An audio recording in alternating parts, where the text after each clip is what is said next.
মনে কর যে আজকে তো আসলাম একটা ভিডিও বানাবো, বন্ধু বান্ধব ভাই ব্রাদার নিয়ে আসলাম একটা ভিডিও বানাবো, কিন্তু বানাবার তো পাইলামই না। কারণ ভিডিও বানাতে তো দেখা গেছে মানে সব ইচ্ছা স্বাধীন পোলাপান লাগে, সবাই দেখা গেছে কারো মুড নাই, আজকাল ভিডিও বানাবো না। কিন্তু আজকে তো একটা গল্প শোনাই, ঠিক আছে? গল্পটা মনে কর যে আমারই গল্প, আমার ছোটবেলার একটা গল্প। ছোটবেলা কষ্টের হলেও মনে কর যে এখানকার কিন্তু হাস্যকর আছে, ঠিক আছে? এখন গল্পটা শুনলে তোরা মজা পাবি।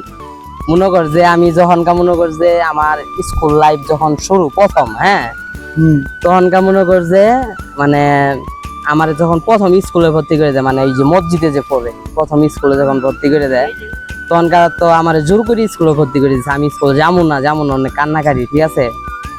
জোর করে স্কুলে ভর্তি করে দেওয়ার পরে দেখা গেছে মনে কর স্কুলে স্যার আসছে আমার নাম লিখে নিতে। আমি তো কান্নাকাটি করার পরেও স্যারের কাছে গেছি, যাওয়ার পরে তো আর স্যারের সামনে কান্নাকাটি করার পাই না, ঠিক আছে? বুঝছেন ভাই?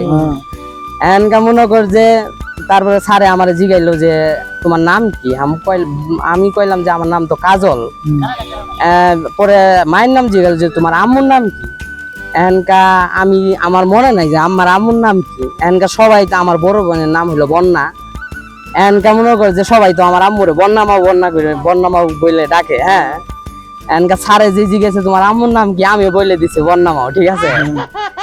মনে কর যে বিষয়টা সেই ছোটবেলা মনে কর যে মানে কষ্ট লাগলো। এই বিষয়গুলো মনে পড়লে মানে খুব হাসি উঠে, ঠিক আছে?